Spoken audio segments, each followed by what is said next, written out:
Assalamualaikum warahmatullahi wabarakatuh. Innal hamdalillah nahmaduhu wa nasta'inuhu wa nastaghfiruh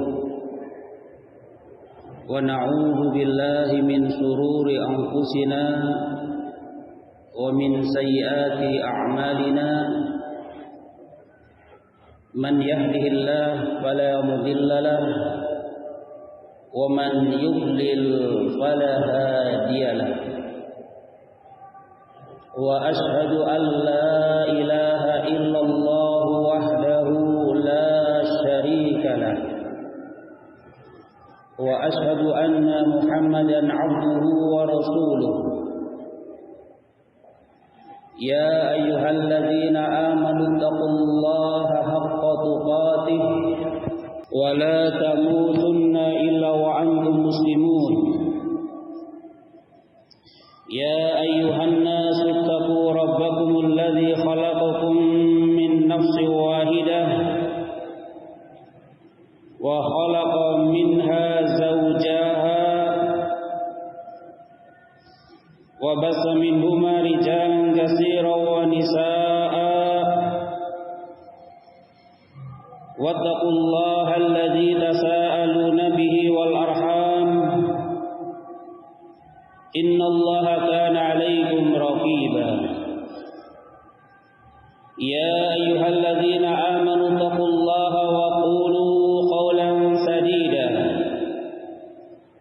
يصلح لكم أعمالكم ويغفر لكم ذنوبكم ومن يطع الله ورسوله فقد فاز فوزا عظيما. أما بعد فإن أصدق الحديث كتاب الله وخير الهدي هدي محمد صلى الله عليه وسلم وشر الأمور محدثاتها وكل محدثة بدعة وكل بدعة ضلالة وكل ضلالة في النار. Ma'asyiral muslimin wal muslimat, jamaah salat maghrib Masjid Darus Salam yang kami hormati rahimani wa rahimakumullah. Yang pertama, kita bersyukur kepada Allah Ta'ala. Allah Subhanahu wa Ta'ala senantiasa tidak henti-hentinya terus-menerus memberikan nikmat kepada kita. Nikmat yang sangat banyak, nikmat yang apabila ada seseorang mencoba untuk menghitung, dipastikan tidak bisa menghitungnya. Wa in ta'uddu ni'matallahi la tuhsuha. Dan jika kalian menghitung nikmat Allah, pasti kalian tidak mampu untuk menghitungnya karena sangat banyak. Bahkan Allah masih memberikan nikmat yang paling besar di antara nikmat yang ada, yaitu nikmat hidayah, yaitu nikmat sebuah kesadaran untuk mau menyembah kepada Allah. Karena tidak semua orang diberi nikmat ini. Bahkan yang mendapatkan nikmat ini jumlahnya sangat jauh lebih sedikit dibandingkan yang tidak mendapatkan. Semoga Allah memberikan istiqomah kepada kita untuk mendapatkan nikmat ini, yang dengannya kita bisa beribadah kepada Allah Subhanahu wa Ta'ala. Salawat serta salam semoga senantiasa terlimpah kepada Nabi kita, panutan kita, idola kita sebagai seorang muslim, yaitu Nabi Muhammad sallallahu alaihi wasallam beserta keluarganya, para sahabatnya dan para pengikutnya. Ma'asyiral muslimin wal muslimat rahimani wa rahimakumullah. Pada kesempatan kali ini kita akan menyampaikan satu hadis yang di sana mengingatkan kepada kita untuk menata hati kita, bagaimana cara mensikapi ketika kita melihat ada orang yang berbuat dosa. Kita ambilkan hadis yang disebutkan di kitab Bulughul Maram, kemudian kita akan menyampaikan intisarinya yang diambil dari kitab Tawdihul Ahkam min Bulughil Maram yang ditulis oleh Abdullah bin Abdurrahman Al-Bassam. Semoga Allah memberikan pahala yang melimpah kepada beliau atas penjelasannya yang dengannya kita bisa memahami apa yang disampaikan oleh Nabi kita Muhammad sallallahu alaihi wasallam.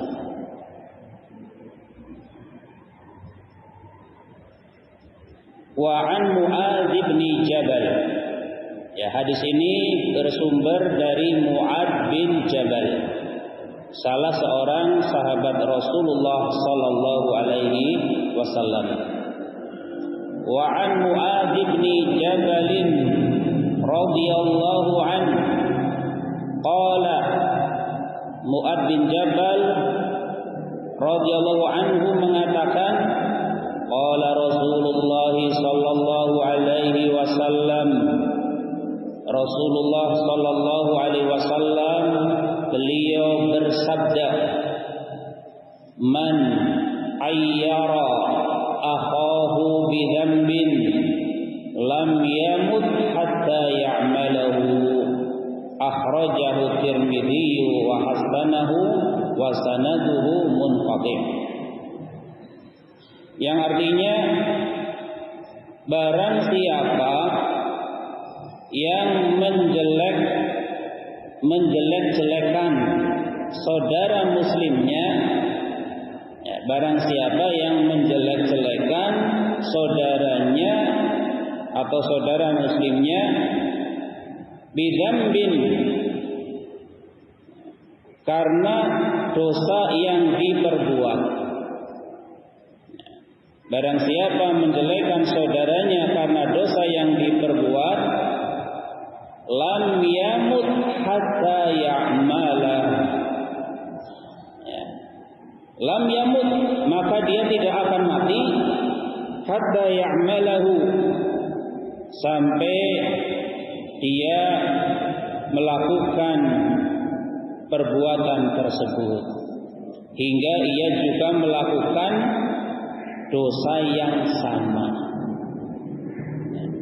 Dengan melihat atau memahami makna atau terjemahannya saja, secara garis besar kita sudah bisa mengambil kesimpulan secara garis besar.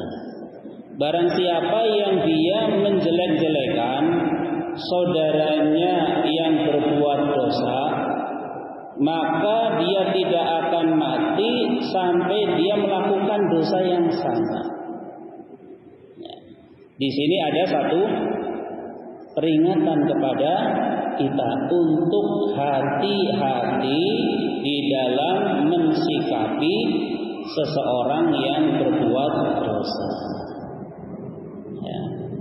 Akhrajahu Tirmidzi, hadis ini dikeluarkan oleh Imam Tirmidzi, wa hasanahu, dan beliau menghasankan hadis ini. Wa sanaduhu munqati', dan sanadnya terputus. Yang intinya derajat hadis ini adalah hadis hasan. Intinya seperti itu. Ya. Ma'asyiral muslimin rahimani wa rahimakumullah. Di dalam hadis ini ada satu mufradat di mana beliau sallallahu alaihi wasallam mengatakan, man ayyara, barang siapa yang ayyara akhahu bi fathil ain wa tasdidil ya, bacaannya di fathah huruf ainnya dan di tasdid huruf ya-nya, jadi ayyara, wazannya adalah fa'ala. Maka makna ayyara yakni bimakna adahu li mujaradit ta'yir. Orang yang mencela saudaranya li mujaradit ta'yir, semata-mata karena ingin menghinanya, ingin menjelek-jelekannya. Tidak ada niat yang baik dari celaan yang dia sampaikan. Nah, ini yang ngeri seperti ini. Kenapa? Fa innahu alladhi yusabbibul 'uqubata fil akhirati wa hirmanal hayati thayyibati fid dunya. Perbuatan yang seperti ini bahayanya atau kerugian yang akan didapatkan yang namanya menjelek-jelekan itu nantinya akan menyebabkan siksaan baginya di akhirat. Namanya saja menjelek-jelekan. Zatnya merupakan perbuatan dosa. Yang melakukan dia rugi karena diancam dengan siksaan di akhirat. Dan juga kerugian di dunia, yaitu apa? Wahirmanal hayati thayyibah fid dunya. Dan di dunia dia terhalang dari mendapatkan kehidupan yang nyaman. Sebabnya apa? Sebabnya hatinya sudah kotor. Kalau hati kotor, ya kotor secara maknawi ya, bukan hatinya ada apanya itu. Hatinya penuh dengan penyakit, maka dia tidak akan mendapatkan kenyamanan di dunia. Meskipun dia uangnya banyak, uangnya tidak menghantarkan kenyamanan. Meskipun dia pangkatnya tinggi, pangkatnya tidak menghantarkan kepada kehidupan yang baik di dunia. Kemudian apa yang bisa kita ambil dari hadis ini? Ada beberapa poin. Yang pertama, al-awwal al-hadisu fihi tahdhiru min aibil insani akhahul mubtala bi dhanbin minad dunub au aibin minal uyub. Yang pertama, di dalam hadis ini ada satu peringatan ketika Nabi kita mengatakan barang siapa yang menjelek-jelekan saudaranya karena sebuah dosa, maka dia tidak akan mati sampai dia melakukan dosa yang sama. Maka kalimat ini berisi tentang tahdzir. Ya, pernah dengar istilah tahdzir? Ya, tahdzir, peringatan. Satu hal yang mengingatkan, yang sepantasnya setiap yang baca, yang mengucapkan, yang memahami ada rasa takut. Itu tahdzir. Bukan malah, oh saya coba, enggak. Harus ada rasa takut. Kenapa? Karena di dalamnya ada tahdzir, ada satu peringatan. Berupa apa? Min aibil insani akhahul mubtala bi dzambin minad dunub. Peringatan mencela seseorang yang mencela atau menjelek-jelekan saudaranya karena sebuah dosa yang dia lakukan. Au aibin minal uyub, atau karena satu cacat, satu kekurangan yang ada pada saudaranya. Fa innahu lam ya'ib ahadan bi'ainihi illa lima yajidu fi nafsihi minal ujbi bi salamatihi min dzalikal aib. Kenapa perbuatan ini perbuatan yang tidak dibolehkan? Semata-mata ingin melampiaskan, mungkin dianggapnya itu bagian dari semangat melihat ada orang sedang mabuk, dikata-katain, dicela, semata-mata mencela, tidak ada niat untuk merubah orang itu dari buruk menjadi baik, melampiaskan amarahnya. Melihat ada orang berjudi, misalnya melihat ada mungkin tetangga kita, teman kita, maaf, masih pinjam rentenir misal. Kemudian kebiasaan orang yang melihat sukanya mencela, oh kamu sukanya pinjam riba misal. Tujuannya melampiaskan. Dan di situ ada sesuatu yang tersembunyi. Apa itu? Ketika seseorang mencela orang lain, maka itu timbul karena di hatinya ada ujub. Seakan-akan dia mengatakan, kamu sukanya maksiat ini loh, lihat saya enggak pernah maksiat. Merasa bangga, merasa ujub terhadap dirinya ketika dia selamat dari sesuatu yang cacat tersebut. Ada dua orang, satu terjerumus dosa, satu enggak terjerumus dosa tersebut. Yang terjerumus dosa dia merasa sangat takut. Kalau dosanya tidak bisa diampuni, tidak akan diampuni, dia khawatir. Sehingga dia berusaha kapan nanti saatnya saya bisa lepas. Yang satu yang berbuat dosa, dia merasa dirinya lebih tinggi dari orang yang berbuat dosa. Dua orang ini, baik yang mana ini?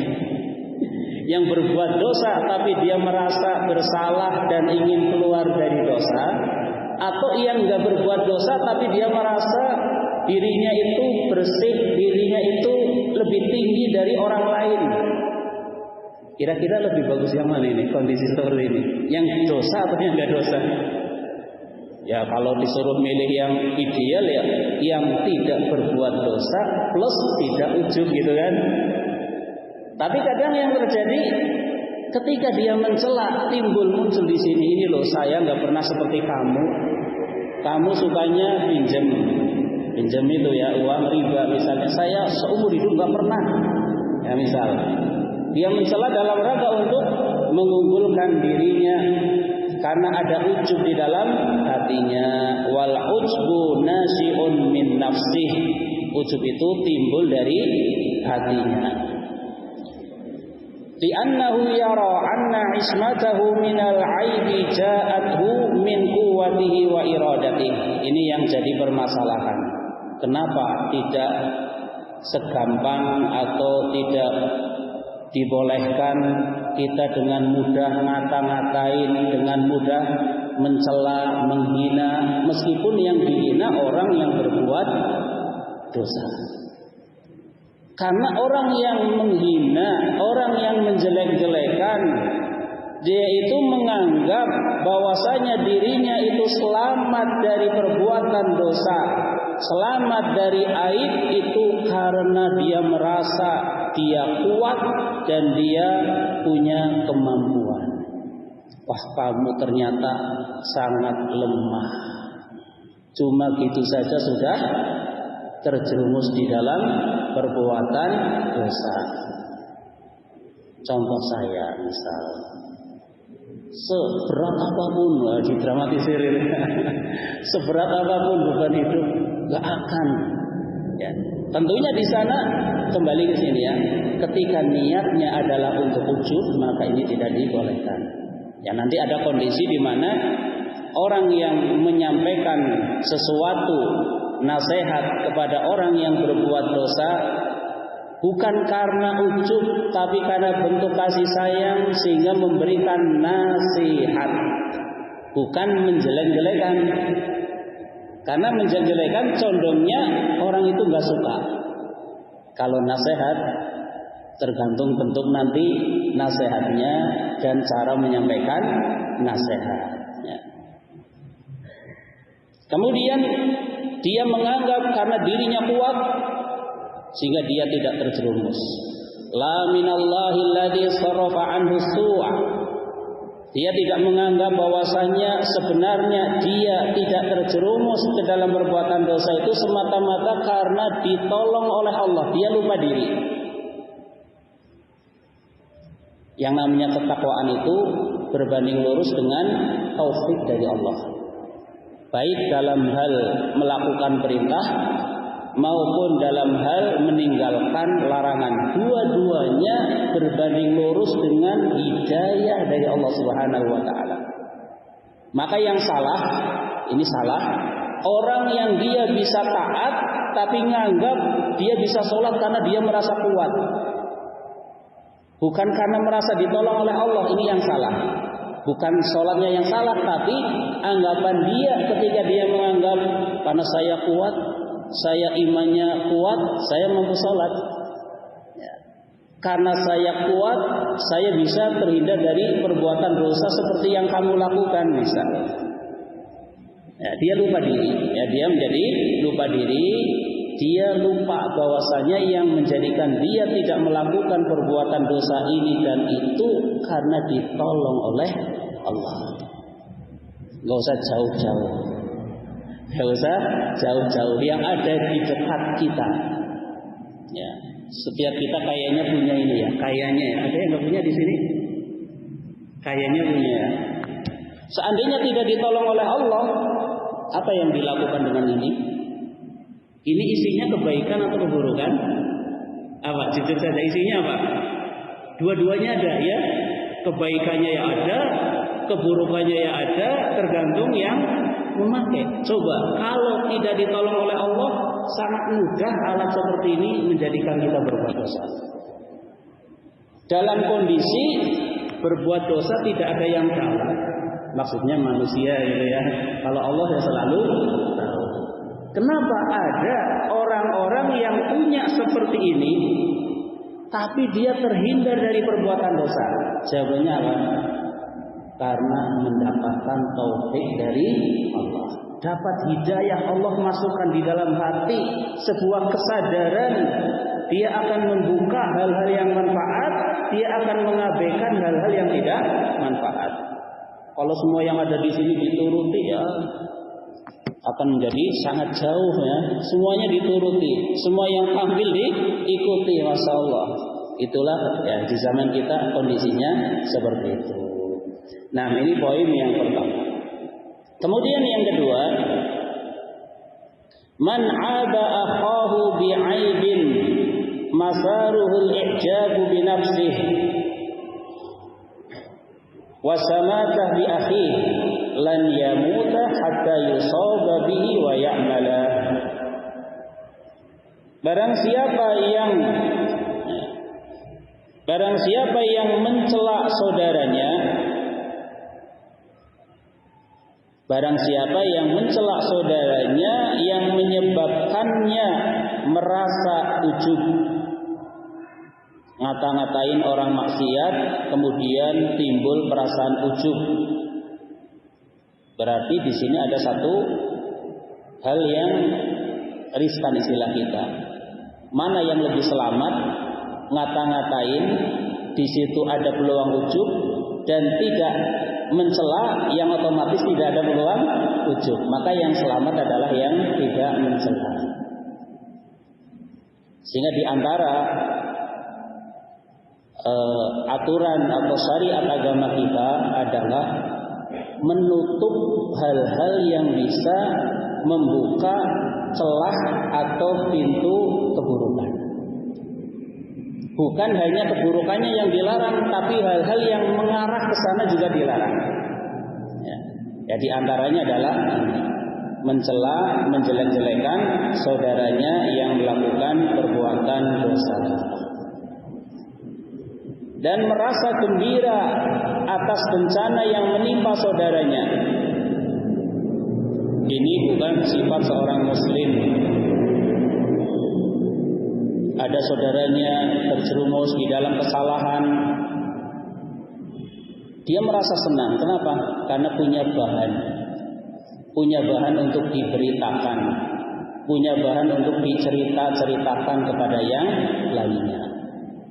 Ya, dia merasa gembira atas bencana yang menimpa saudaranya, maka hati-hati. Hadis tadi mengatakan lan yamuta hatta yusaba wa ya'mala. Dia tidak akan mati sampai dia tertimpa perbuatan dosa tersebut sekaligus melakukannya. Kenapa? Karena tidak berdasarkan ketakwaan. Karena di hatinya kosong dari takwa. Yang dikedepankan adalah perasaan bangga diri. Terkesannya dia semangat membela yang benar gitu ya misalnya. Tapi ternyata hatinya kosong dari ketakwaan.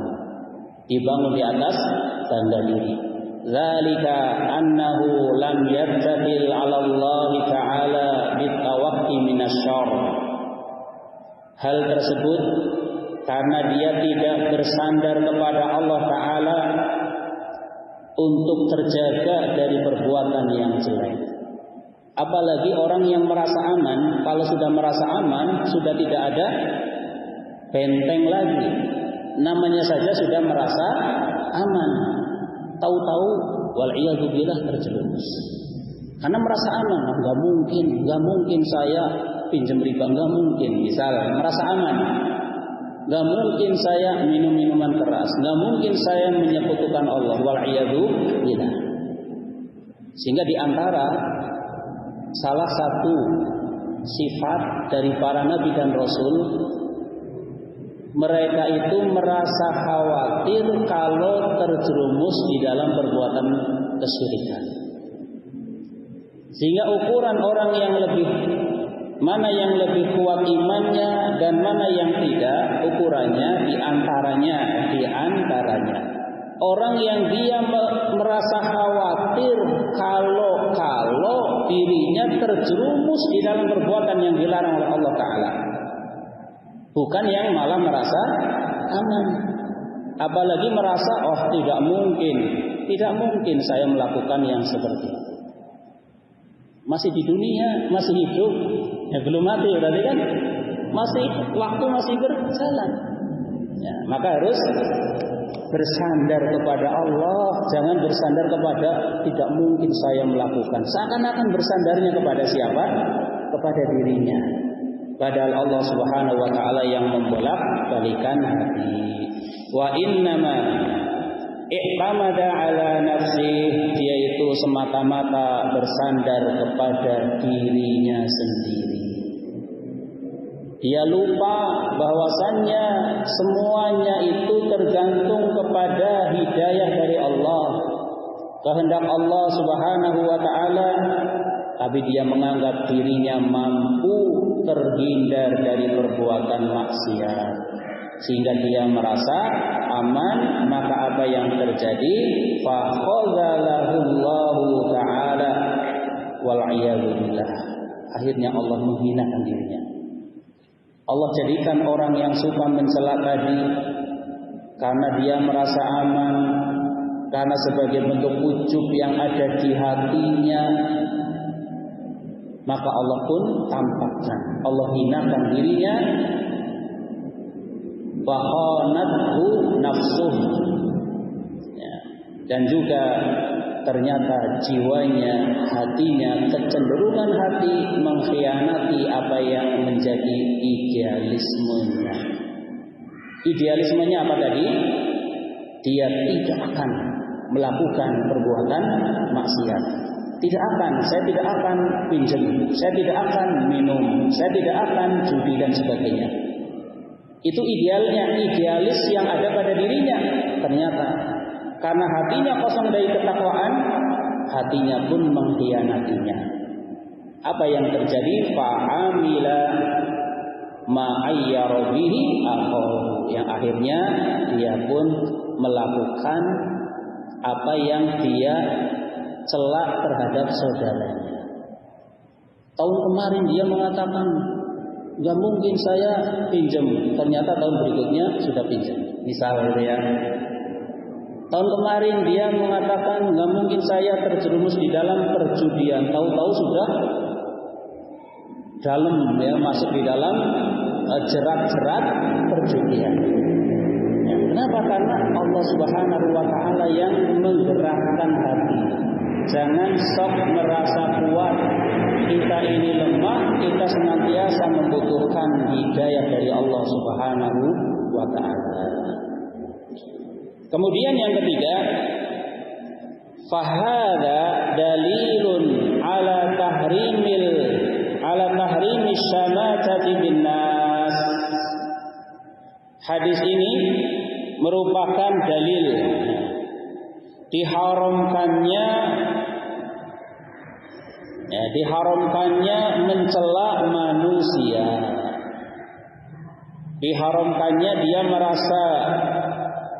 merasa senang ketika seseorang terjerumus di dalam perbuatan dosa. Seakan-akan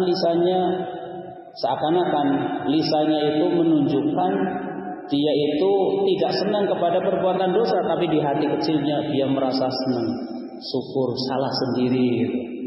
Ya, dia menyalahkan atau dia ngata-ngatain kepada saudara muslimnya. Ini adalah haramnya tahrimil masyadah binnas wa wujubil ghaflah an uyubihim istihlalan bi'aibi nafsih.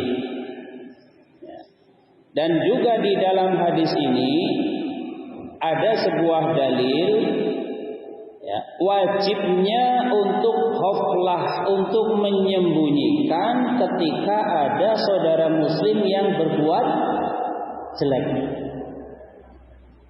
Bukan melihat ada saudara muslim berbuat maksiat, difoto atau di video dilempar. Sangat ngeri. Ngeri untuk siapa? Untuk dirinya dan juga untuk yang lainnya. Ini bukan cara yang diajarkan oleh agama kita. Yang sekarang mungkin itu cara yang sedang ngetren gitu ya. Oh ini tertangkap basah gitu ya. Di video dilempar semua manusia bisa melihat. Aduh ngeri ya. Dosanya apa? Setiap ada yang melihat, ini orang ini yang apa? Yang sumbernya. Seandainya yang melihat 1 juta dibandingkan dengan yang melihat 2 juta, lebih banyak mana dosanya? Semakin banyak yang melihat, semakin banyak dosanya. Maka yang wajib adalah ghaflah, sembunyikan. Lebih baik apa? Istihlalan bi aibi nafsih, sibukkan diri untuk melihat cacat diri sendiri. Gak perlu sibuk mencari cacat tetangga kita. Ini tetangga kita ada kesalahan apa, kita cari bahan untuk merunding misalnya. Ini bukan sifat seorang muslim. Sifat seorang muslim adalah dia lebih sibuk untuk melihat cacat yang ada pada dirinya sendiri. Muhasabah dari pagi, datang siang, sore, malam, pagi lagi, dia muhasabah. Mana hal-hal yang kurang, mana hal-hal yang mendatangkan dosa. Dia punya kalkulasi. Misal hari ini masih ada 20, punya target besok harus kurang. Ya, meskipun tidak langsung harus hilang 20-nya, mungkin satu persatu gitu ya.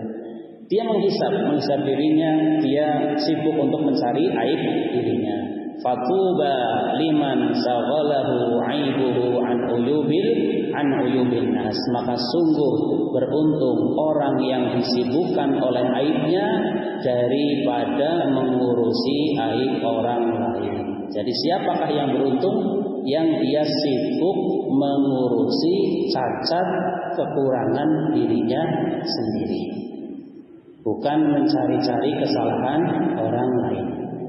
Kemudian yang keempat, wa qad ja'atin nususul lati tanha an hadzal khuluqir radhil. Dan telah ada nas-nas atau dalil-dalil yang melarang dari perbuatan yang rendah ini, perbuatan yang hina ini, yaitu menjelek-jelekan orang yang berbuat maksiat. Qala ta'ala, Allah Ta'ala berfirman di dalam surat An-Nur ayat 19, Innal ladzina yuhibbuna an tashi'al fahishah fil ladzina amanu lahum 'adzabun alimun fid dunya wal akhirah wallahu ya'lamu wa antum la ta'lamun. Sesungguhnya orang-orang yang ingin agar berita perbuatan yang amat keji itu tersiar di kalangan orang-orang yang beriman, bagi mereka azab yang pedih di dunia dan di akhirat, dan Allah mengetahui sedang kamu tidak mengetahui. Di dalam ayat ini Allah Subhanahu wa taala bahkan menggunakan kalimat orang-orang yang ingin. Namanya ingin ini belum berbuat, baru ingin di hati. Ingin saja, ingin agar perbuatan fahisyah itu tersebar di tengah-tengah kaum mukminin, ini saja diancam dengan lahum adzabun alim. Bagi dia siksaan yang pedih. Fid dunya, siksaan di dunia. Berupa apa? Al-had, yaitu hukuman. Di dunia ada hukuman. Wal akhirah, siksaan di akhirat, yaitu adzabun nar, masuk ke dalam neraka. Wal iyadu billah. Maka disebutkan di sini orang-orang yang ingin sekali lagi belum berbuat, masih ada di sini. Itu saja sudah diancam dengan ancaman yang keras. Apalagi orang yang dia memperlihatkan, men-share, menyebar, luaskan perbuatan fahisyah di tengah-tengah kaum mukminin. Nah, ini lebih berat lagi hukumannya. Sehingga di dalam hadis Wasilah bin Asqa, di sana dia mengatakan Rasulullah sallallahu alaihi wasallam bersabda, la tudhiris syamatata bi akhika fayarhamuhullahu wa yabtalika. Janganlah engkau menampakkan kegembiraan di atas kesedihan saudaramu, karena hal itu akan menyebabkan Allah merahmatinya dan menimpakan kepadamu kesedihan saudaramu itu kepada dirimu. Ya, maksudnya jangan suka menampakkan senang ketika saudaranya sedih, bangga ketika temannya berbuat maksiat karena dia merasa bisa lebih tinggi dari temannya. Kenapa bisa jadi yang berbuat maksiat nantinya akan diberi rahmat oleh Allah dengan bertobat, keluar dari maksiat, yang suka mencela terjerumus di dalam perbuatan maksiat tersebut. Sehingga ma'asyiral muslimin rahimani wa rahimakumullah, itulah yang perlu kita perhatikan, sehingga kewajiban kita terhadap mereka jelas. Yang pertama, kita mengingkari perbuatan maksiat yang ada.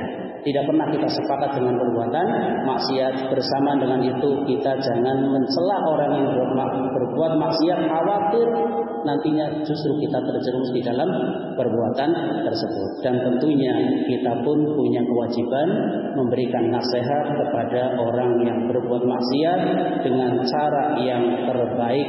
Mungkin dilihat kondisinya, ditanya kronologinya, setelah itu diberi penjelasan yang benar, setelah itu diberi solusi sesuai dengan kemampuan. Mungkin dia butuh solusi ide, solusi pemikiran, solusi bantuan tenaga, solusi bantuan dana. Kita berkewajiban membantu sesuai dengan kemampuan. Demikian ma'asyiral muslimin wal muslimat rahimani wa rahimakumullah yang bisa disampaikan pada kesempatan kali ini. Atas kesalahan kekurangan saya minta maaf yang sebesar-besarnya. Wallahu a'lam bishawab. Subhanakallahumma bihamdika asyhadu an la ilaha illa anta astaghfiruka wa atubu ilaik. Wassalamualaikum warahmatullahi wabarakatuh.